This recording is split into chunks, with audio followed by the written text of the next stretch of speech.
Welcome to Milestone Moments, the show where we explore the journeys that lead to success. I'm Sheila Slick, your host and founder of 5 Milestones. In every episode, we will bring you insights from the minds of entrepreneurs, leaders, and experts who will share not just their expertise, but the milestone moments that have reshaped their journeys and led to significant achievements. So if you're looking for motivation, you're in the right place. Subscribe now and discover the milestones that mark the path to success. Welcome to another episode of Milestone Moments in Business and Leadership. I'm Sheila Slick, your host, and today I have a very special guest, Brian Swift. He is known as the Quad Father. He is a testament to living his own life with no excuses. He was born walking on 2 feet, and at the age of 17, it was taken away due to a tragic accident. Through trial and error, pain and joy, he walks differently today. He walks with confidence, grit, compassion, and the understanding that life has a more powerful path for him. He is also the author of 8 books. He runs a 501c3 nonprofit, and he is host of a podcast and radio show. But most importantly, he is a coach and a facilitator of excellence, no matter what your situation or your circumstance is. Welcome to the show, Brian. Sheila, thank you for those kind words. I'm excited and honored to be on your podcast. Well, and I'm inspired. Like we mentioned before we hopped on and started recording the podcast, just, visiting your website, learning about your journey and seeing all of these books. You're quite inspirational. My hair's Thank you. stood up. Thank you. So let's begin. I did read it was a football. Gosh, as a mom, this is so hard, right? At the age of 17, your life took a turn. Little bit. So it was the day after Christmas in 1979, and I played everything. I played football, basketball, baseball, and I was meeting about a dozen friends at the park to play, like a Christmas football game. I happened to just be running with the football. Somebody tackled me from behind. Here's the weird thing. I didn't land on my head. I didn't get hit hard. It was a group of people just falling to the ground. Nobody landed on me. It wasn't anything traumatic, but that would be the last time I got up. Even the doctors were like, man, it's puzzling because usually some of this doesn't happen in those circumstances.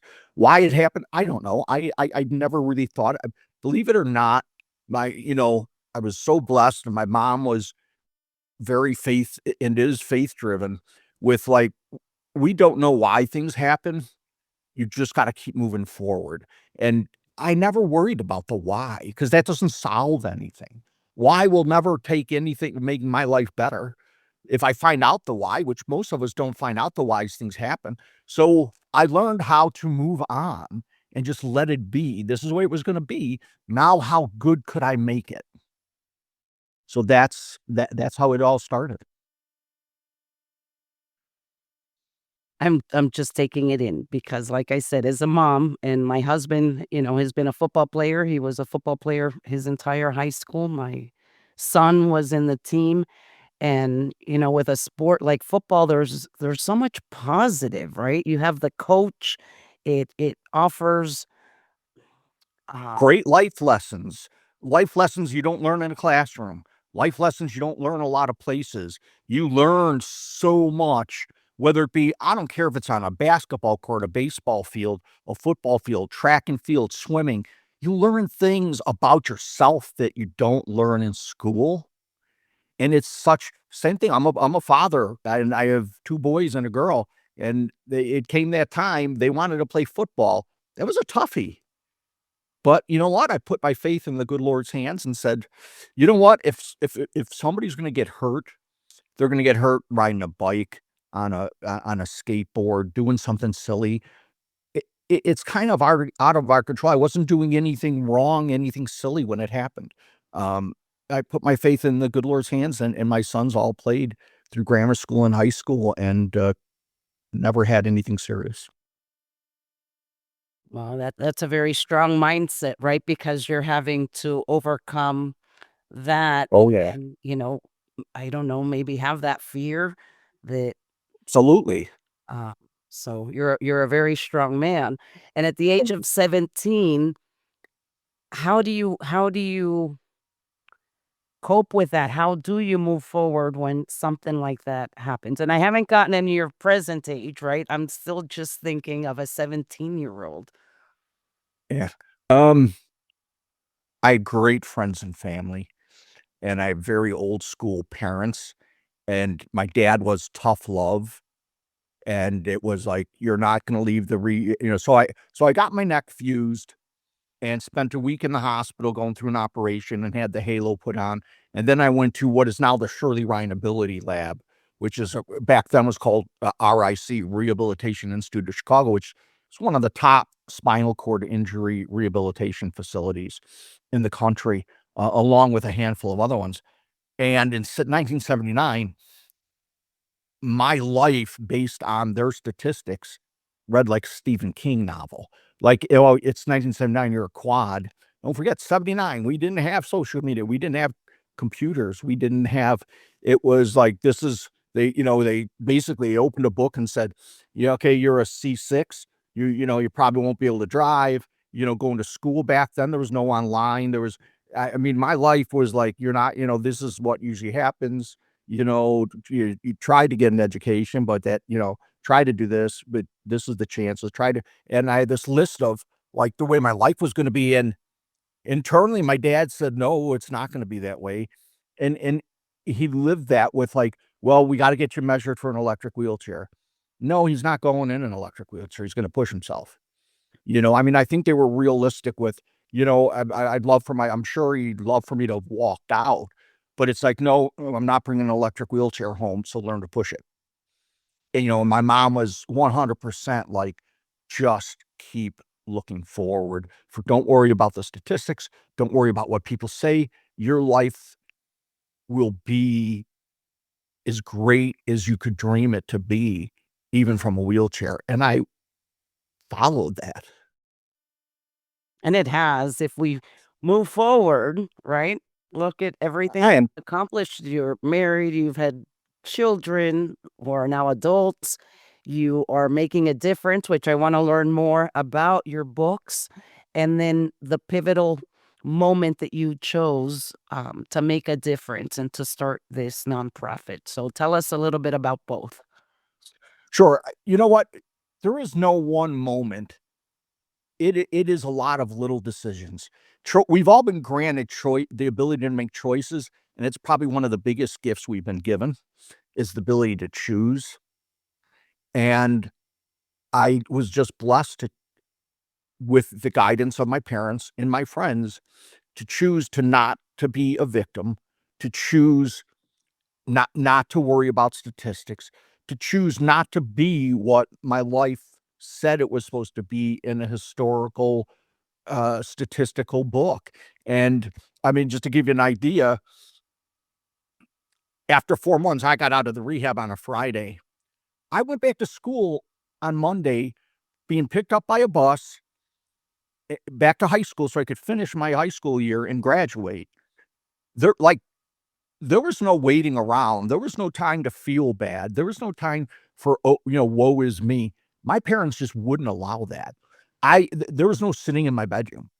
There was no sitting around. If you were sitting around as a kid, you were put to work. So you stayed busy. So even in the wheelchair, it was like, you know, I just didn't stay in my bedroom. I didn't pout. I didn't My friends, a lot of people lose their support because they don't they become victims, and it is a horrible thing that happens, but I didn't drive people away. I brought people in. I shared my life. I shared the fact that I wore a leg bag, that there were things that, yes, I'm in a wheelchair. My friends folded it up, threw it in the trunk, picked me up, threw me in the car. We did things. So it was just allowing yourself to be vulnerable and realizing there is no one moment that all the great and beautiful things that have happened to me is not based on one decision. It's a lot of little decisions. They stack up. Yes. So, what about the first book? So, I spent 20 plus years working so I went to junior college, graduated in 2 years, went to St. Xavier University, while living at home, which I chose to do instead of going away because I could continue therapy, continue to do things that would make my life better, have the support at home. Maybe I was less independent, but I saw the picture down the line and I knew I could accomplish more by staying at home and not trying to run away from it and be all independent. So, yes, I had some support at home. But then I graduated from St. Xavier's 2 years later, and I had this little old nun that was the head of the criminal justice department. It's like, "What are you gonna do when you graduate?" And I was like, Sister Dennis, that's a good question." She's like, "You're going to law school." And I'm like, "No, I'm like, I'm not that smart. I mean, I'm first generation college. I was probably gonna go to the trades and make a great living in the trades." Well, that wasn't gonna happen. She's like, "No, you're going to law school." Well, you don't tell a nun no. I went to parochial schools. There's no debating or talking to nuns and in high school, I Christian Brothers of Ireland that ruled the high school I went to. So she's like, "Meet me after school." "Yes, Sister Dennis, and we're gonna talk." Well, the talk wasn't a talk. The talk was her telling me that, "No, I'm gonna sign you up for the LSAT. You'll get a study guide and you're going to law school." I come home and I'm like, "This nun thinks I'm gonna go to law school." I mean, when I told my friends, they laughed. My parents were like, kinda like, whatever." Well, you know what? I ended up in law school, and 3.5 years later, I graduated from law school. And I worked in the law field for a little bit, a year or so, and something it just wasn't for me. So I went into corporate sales and training, and I spent 20 plus years having an awesome career. Up at 5, out of the house at 6, to work by 7, worked till probably 5, came home, and I started my life. In between all that, I was playing wheelchair sports because I missed that competing. So I played quad rugby, I swam, I did track and field. I moved forward with life. I still dated, um, and after about 20 years, I felt there was something more for me out there. I had been very successful in corporate. I worked on 210 North Michigan on the 27th floor. I had a corner office. I had but it just wasn't fulfilling, and I left corporate with 5 things I wanted to accomplish. First one was spend more time with my family. Second one was get more health. My health was diminishing, battling the long hours, the driving. So it was spend more time with my family, get my health back.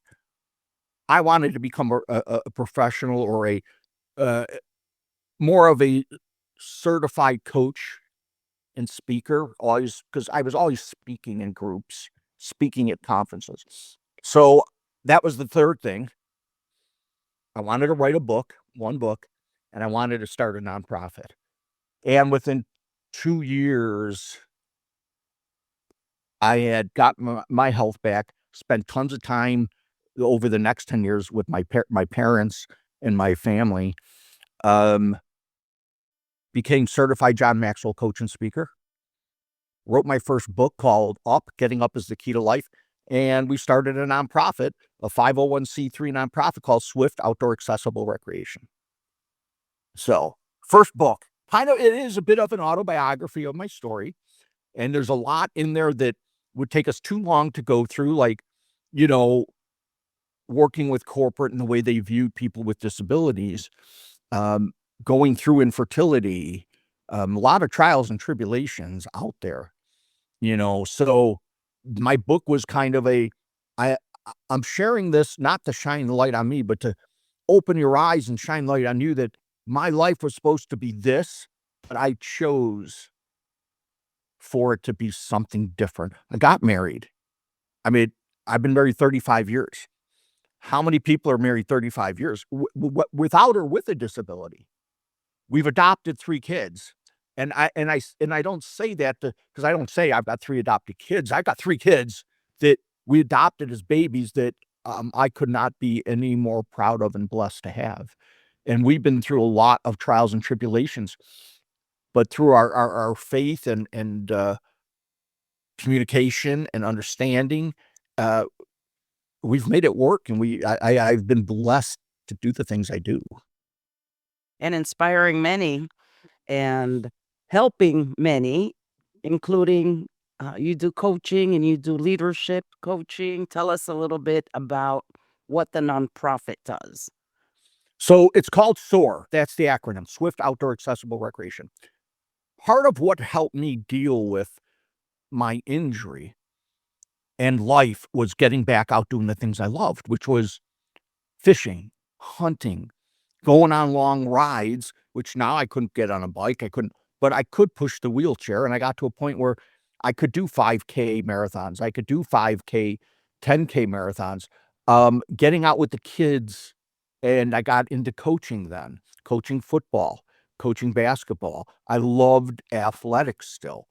So that I so believe healing happens outside. You've got to get back out doing the things you love, being near Mother Nature. You know, there's a process called grounding, or some people look at it as earthing. I swear by it. I am the happiest. Before I started this, I was outside. I was outside with a book, reading in the sun. It's only like 55 degrees, but for me, one sweatshirt, but the sun's out. And you know what? I come in charged up. And insurance doesn't pay for a lot of things that people need to go back and do the things they love, and that's where SOAR comes in. So we provide things like therapeutic trikes for people who might have MS or CP or some other type of illness. We provide accessible ways to fish, accessible ways to hunt with equipment. None of this equipment is paid for by insurance. We'll buy hand controls so somebody could drive a car or a van, and help them get their car or van set up so they can get mobile again. It's not the equipment we provide. We provide hope. We provide freedom. We provide independence. We provide opportunity. That's what really matters. And when I buy some 9-year-old and we get them a therapeutic trike and they could go out riding for the first time with their two brothers and sisters, and you're sitting there and the parents have tears in their eyes knowing that this is the first time. I didn't affect that little girl. I affected a family. I affected the neighborhood, their friends. That's the difference. And you know what? I get that. That's selfish. I get that feel good. And that is like a shot of sunshine. And I'm blessed to be able to do that. So you provide that freedom, you provide movement, right? Because Yes. if someone is needing the equipment, you're giving them a lot more than the equipment. It's what comes with it. So, when you're gonna ride, you're gonna take away the little wheels in your bicycle the first time. You're fearful. When you get behind the wheel of a car, you're fearful. How do you help people overcome fear, or how do you overcome fear? Um, First of all, I do a lot of mentoring with these people. And not just the people who are disabled. I do a lot of mentoring with mom and dad or husband or wife, able-bodied people. I do as much mentoring for as disabled people. First of all, 93% of what we fear never happens. Just think of that, 93% of what we fear never happens. And only 3% of what we fear is as bad as what we fear, and it turns out as bad as what we think. So the bottom line is 97% of anything we worry about either doesn't happen or happens at such a minimal, it's so minimal, it's not what we feared. And I help people start to create perspective on what they're fearing. So what's the worst thing that happens? You fall off the bike. I mean, you fall off. If you were able-bodied, you would be falling off your bike, I guarantee it. Anybody who's ridden a bike has fallen off a bike. And I try to help create perspective, and then I get them thinking about what's in front of you, not what's behind you. Not about you. You are so there, part of getting over your disability is just letting it be and not perseverating on it and just letting it be so you can concentrate on moving forward. So understanding statistics of fear, it doesn't probably help people a lot. Some people, maybe that are very analytical, it helps. But getting them to focus on what do you want to do next? What do you want to do? You want to be able to get in the hot tub? You want to be able to scuba dive? You want to go back to work? You want to take class? What do you want to do? Get them to think forward. That's why the windshield is gigantic and the car in the rearview mirror is this big. What's behind us is so minimally important. It's what's in front of us that's possible. And I believe COVID had an effect on this. COVID stopped people from dreaming and believing in themselves and took away a lot of people's confidence. And I try to get people to dream again and think about what's in front of them because there's nothing you can't achieve.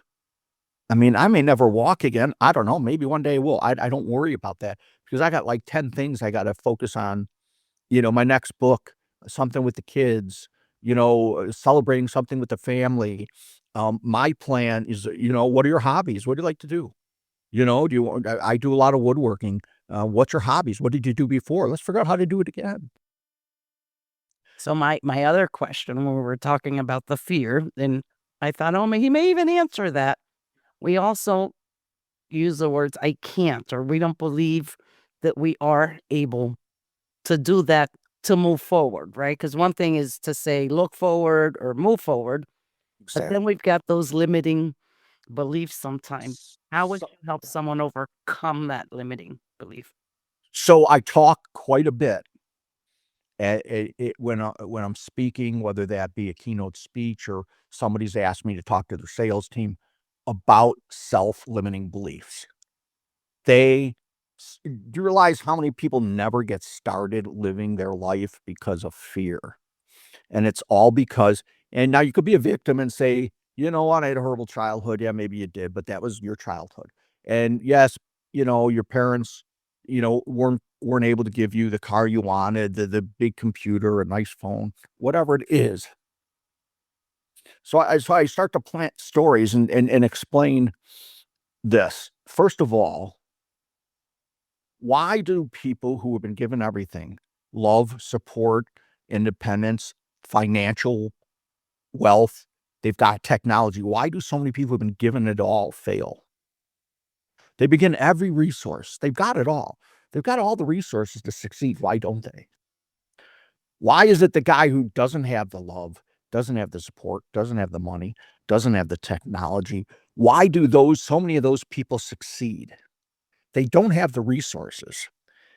And I'm going to tell you, the best resource you could teach somebody to have is not to worry about the resources, but focus on being resourceful. If you are resourceful, you will succeed despite all of that. Now, back, how does that kind of fit in? So I'll tell you and try this. Every time you have a self-limiting, get out a pad of paper, and every time you have a self-limiting belief, write it down. Do that for a week and just look at the bombardment of negativity we have. So, back to statistics. How many thoughts do you think an average person has a day? 5,000? I'm throwing a number out there. I think it's more around 60,000 thoughts, believe it or not. A lot subconscious, a lot conscious. Do you know 85% of those to 90% of those thoughts are negative?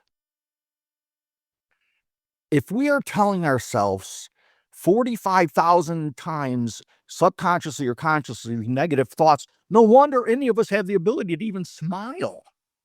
Out of that 60,000%, 85% of the repetitive thoughts are negative. That's horrible. Here's the good news. Our minds are malleable. Our minds, so I've studied neurolinguistics programming. our minds are malleable. We could reshape the way we think. We could reshape what our life's what you want it to be. And it starts with identifying the negative thoughts and writing them down. Do it for a week. And then you have to go back and this is part of what I do with coaching. You have to go back and revisit them and then start changing words you use. So I had one person that was like, everything sucked. This sucks, that sucks, this sucks, my life sucks, work sucks. I mean, everything was, it sucks. I said, that's such a negative thought. Well, no, it's really not. I'm just kind of explaining the way it is. No, it's a negative thought. Replace that sucks with that's interesting. Because when you say something sucks, you've put an exclamation point and totally decided that it sucks and it will always suck. And that means your life sucks. When you say that's interesting instead of that sucks, you leave some room for interpretation and possibilities that it doesn't suck. It's a moment in time, and that maybe it's not as bad as saying that sucks. And you're not putting an exclamation, you're leaving more of a question mark on it, which is less negative than that sucks. So I start to help people replace words. Instead of using this, start to say this. And it's just a process over time. I didn't get this way in 2 years, 3 years, 7 years. I've worked at it hard, hard, hard.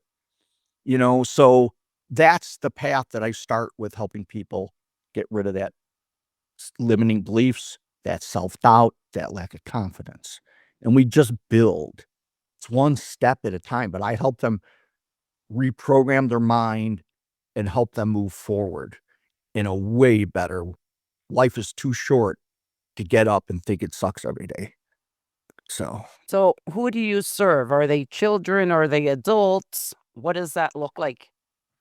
so from the source standpoint, we will help anybody who is disabled get equipment. Children, vets, moms, dads, any age, anywhere in the USA. We have helped people get equipment and whatnot.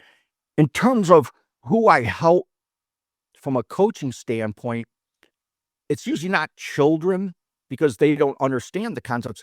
It's usually, it could be the parents or the kids.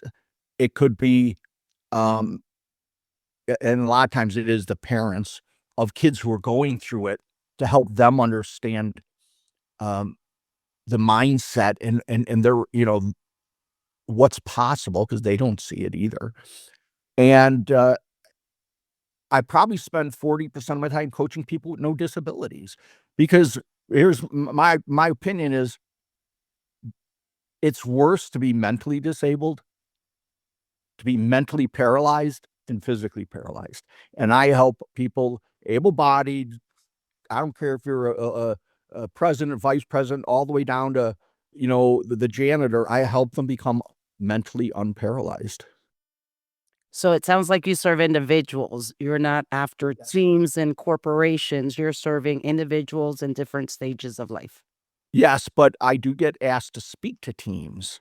I do get asked to provide different perspectives to sales teams, or one of them was they were a company that does private nursing and home health, and they had 4 offices, one in Illinois, Indiana, Tennessee, and whatever. And all the executives and leaders were getting together, and they asked me to come in and talk to them, because it was just going through changes and there was so much negativity and people weren't seeing the light. So I do, if any of them individually wanted to talk to me, I would gladly do that. So a lot of I was, there was a lumber company in North Dakota that their sales team was just, they weren't producing, they were struggling, and they asked me to, and it was over a Zoom, to, would you, they said, I said, I'd come out there. I don't, I'm not, I don't, I'd rather do it, I can travel, but so we did it over Zoom, and I spent,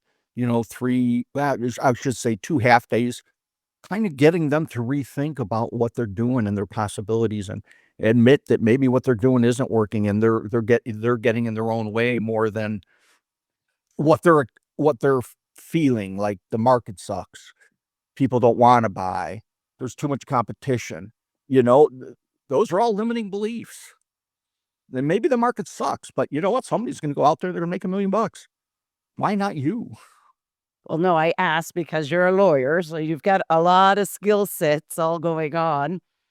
You have your sales training because you worked in corporate, and then you have the nonprofit. So I didn't know if it was geared towards a specific niche to help identify. And people, I mean, it is great to have a niche, but I'm so all over, it's hard to, I don't want to disqualify anybody. If you think, oh, just help people with disabilities. No, I probably work with people without disabilities more or as much as people with disabilities.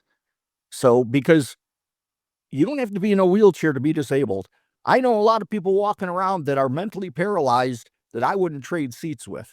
So, And I think I don't know numbers and I don't know statistics, but I do know there is also, a rise in that mental s- mental and I health, think that, yes. technology, as much as I'm an advocate for it and I, try and leverage it and teach people how to use it, I also see, the negative side effects, right? And what it is doing to the younger Younger. generations, and it's bringing isolation, it's bringing more insecurities. You're having to deal with all these filters and profiles that look perfect. And I don't know how much harder it is to grow up now than it was in those 70s that we spoke about earlier when we didn't have these things. So I think you'd be great in so many different aspects, not just Thank you.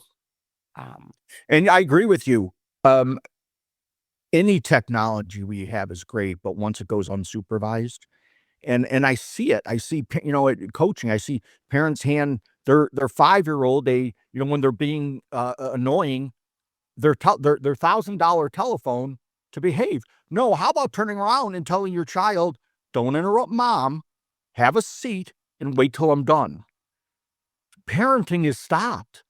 Here's $1,000 phone, go play. Here's a $2,500 computer, go play, get out of my hair. I want to be your friend. You know what? I didn't care about being my kid's friend. I didn't, my job as a father was not to be their friend. My job as a father was to raise them, provide them with wisdom and love, and expose them and prepare them for a horribly tough world. I cannot be your friend and do that at the young age. We will be great friends as you get older, but I don't care if you like me or love me now. It'll all come together. And guess what? I got 3 kids that think I walk on water, and I'm the tough dad. And yeah, but you know what? I got 3 kids that they think I walk on water, and I'm so blessed. And it's all come together for them. Oh, and I'll give you an example. When it came college time, my kids all wanted to go away to school. I have 99% of the kids are going to school away. And I said, here, do you want to be in this much debt, or no debt when you're done? You want $100,000 worth of debt, 50,000, or no debt in 4 years? Which would be the best scenario? Well, I don't want debt. Okay, well, mom and I has saved this much amount of money for you, which nowadays didn't pay for as much as it did as we were saving. So we're here. We're going to help you because you want to go to school, and we get that. But here's the stipulation. You're all going to junior college. Yeah, I'm the bad guy. Yes, I'm whatever. You call me whatever you want. I really don't care. You're going to go to junior college for 2 years, and you're going to get out of junior college debt free. In 2 years, if you still want to pursue a college education, we will support wherever you want to go. If you want to go into the trades after that, go into the trades. If you want to join the army, join the army. If you want to start your own business, I will help you, guide you, support you. But 2 years of junior college, I had 3 kids that got out of 4-year universities debt free. Is they got out and started to listen to their friends complain about the debt they're in and the situations they're in. Oh, dad wasn't such a dummy, and he didn't do this for him. Like, oh, son, dad, he kind of forces to make a pretty good move here. Let's see, I don't have a $500 payment. I don't have a school payment. I don't have a $600 car payment because he wasn't going to let me buy the car I wanted. He let me get a car that worked. Yeah, I was the bad guy. I know your friends have been given and ride nice cars. You're driving a nice car. Why? Because it gets you from A to B. And when you can afford a nice car, giddy up. You can go buy a nicer car. But all of a sudden, it all came together, and all of a sudden, mom and dad became smart. So Love it. Now you also have a book about, I think it has the word dad in the title. it does. I co-authored a book with um 20 gentlemen, and if this is the one you're talking about, because I know it's not on my website, called Godly Men, Godly Fathers Make Godly Men. Um, Oh. oh, father, are you talking about the Quad Father? Yeah, you have a bunch of books, that's why I'm trying to remember the names, but you have So I wrote father or yeah. Yes, so I wrote a book called The Quad Father. So after a bunch of years, and you get into this entrepreneur world, and it's like you got to brand yourself. What do you mean you got to brand yourself? Well, you got to be known for something. Well, okay, I had crossed spending 40 years pushing myself in a manual wheelchair, which is unheard of out there. And I was out on a ride, and I don't know if I was having a conversation with somebody or somebody passed me, and it came to me, you got to brand yourself as the Quad Father. It's kind of catchy. It's different. Um, and it really talks to what you've done. So I wrote a book called The Quad Father because it is 100% raw, honest, um, tough love book. And what I do is I address every excuse that I've heard from people with disabilities, people without disabilities, and basically called a, it's BS. You can do this. This is not a reason to stop. This So I basically answer every negative excuse on why people cannot thrive and put it into a book called The Cloudfather. Love it. I thought maybe it was fatherhood. So we're gonna skip and fast forward because you have many, many, many books. I mean, we could spend hours talking, but your latest book, what is that called, and what is it about? So the one that my latest book, I started a trio called Swift Fixes. And they're more of a booklet, but they talk like one is about how to overcome pain. Because if you rely on the pharmacy world and pain medication, I've seen too many people zombied out with other major side effects. I believe there's holistic ways to deal with pain. The other one is about um, setting goals and moving forward in life. Like, how do you move forward? So I wrote 3 books on that kinda in that kinda direction, uh, were my last 3, and then the one that came out that, and I don't talk about it, I should, as a compilation of about 20 people, um, on like, their entrepreneurial journey and the lessons and wisdom, and that was, that actually was an international bestseller, um, that sold United States, Canada, and Mexico. So that's it. And yes, I am working on another book, and it's really probably going to address more that mental health and being mentally paralyzed. So is that your next milestone? Yes and no. So one would be the book. The next milestone would be to raise. I'd love to raise $500,000 for SOAR and be able to help more people. I wanna impact 1,000,000 people in 26, which is 2 months plus away. I wanna impact more people in a bigger way, and the only way I can do that is with this help and support of the public and, companies, corporations, foundations to support SOAR so that we could support others. And my goal is we've never made near that amount. And, some people think it's a big jump to try to make in 1 year.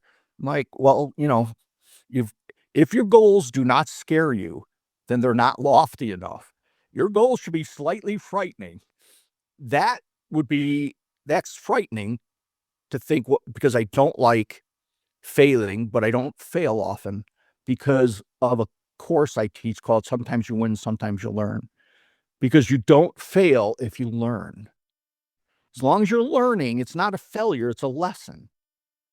And some people look at failures and it so deprives them of that motivation and inspiration and confidence and self belief. But failing is just a stepping stone if you use it the right way. It's not a stumbling block. So so many people have all these stumbling blocks in front of them. I take them away. It's not a stumbling block, it's a stepping stone. You're wiser now.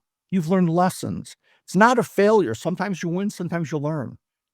It's not sometimes you win, sometimes you lose. That's the saying that's been out there. I don't believe in that.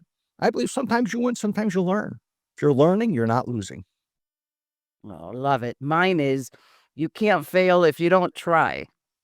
Absolutely, it's true. Oh, my children have reminded me of that, and it then ended up leading to things I didn't imagine could happen in a good way. So, I love your mindset. I love your positivity. How can we help you reach your goal for 2026? You know, um, as not everybody could give financially. Trust me, I get that. Some of our biggest donations might have been $50 from somebody who couldn't spare $50 and whatnot. But being able to share our information, share our links, not just on social media, but you sit back and think about all the people that you know that aren't on social media, send them an email, give them a call and say, hey, you know what? I'm kind of collaborating with this organization. I've met this man that runs a 501(c)(3). You as a company, and now is a perfect time because corporations, companies, foundations, most of the giving they do is in December because they forget that they have this money they need to spend for tax purposes. And all of a sudden it's like, oh, that's right. Or they had a way better year than they thought they were gonna have, and it's like, well, a lot of businesses are very benevolent, and they wanna spread the love and the success. Those are people you probably won't find a ton on Facebook, but you'll find them on LinkedIn, or you know them. You know somebody who's a VP, a president. Our biggest donor overheard a conversation of a friend of ours at a Thanksgiving party. And our friend was at the Thanksgiving party, and two people were having a conversation, and the guy brought up, "Well, we're looking for nonprofits to give money to." She went over and introduced herself, told them about SOAR, and they have been one of our biggest donors. It just came out of she heard a conversation. So it's just amazing, just being aware that we exist, and then being being present and being intentional about reaching out to people is what's going to do it. What's going to create this sustainability relationship because we could help companies. I mean, if a foundation or an organization wants to get involved and maybe they're struggling with sales, man, I'll come out or I'll do a Zoom sales training or help reset your salespeople's mindset. I mean, so I'm a believer everybody should win. We all could win. There's enough out there for us all to be successful. There is an abundance out there. You just have to look for it and understand what that's been. And that doesn't mean that we have setbacks. You know, sometimes we get driven in this, I call it a divine direction that might feel like a setback. Maybe it is, but there's a reason for it. And we don't always know that. But just keep believing and have faith that there's a reason and that you still are driving towards this divine direction. So that's how you can help. And where do we find you? Is there a website? So What are your social media handles? yeah, so you could go to Swift Outdoor Accessible Recreation and you could find SOAR. If you're looking at a little bit my coaching, just go to brianpswift.com, Brian, P as in Patrick, SWIFT.com. And I will send you personally the information about the fundraiser we're having and just some stuff about SOAR and things of that nature. You could find me on LinkedIn.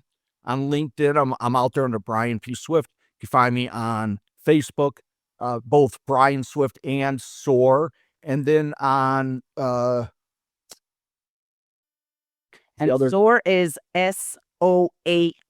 Just make yes, sure that we spell it correctly, not sore like my muscles or no, aching sore. because it's an acronym for SOAR. Swift Yeah.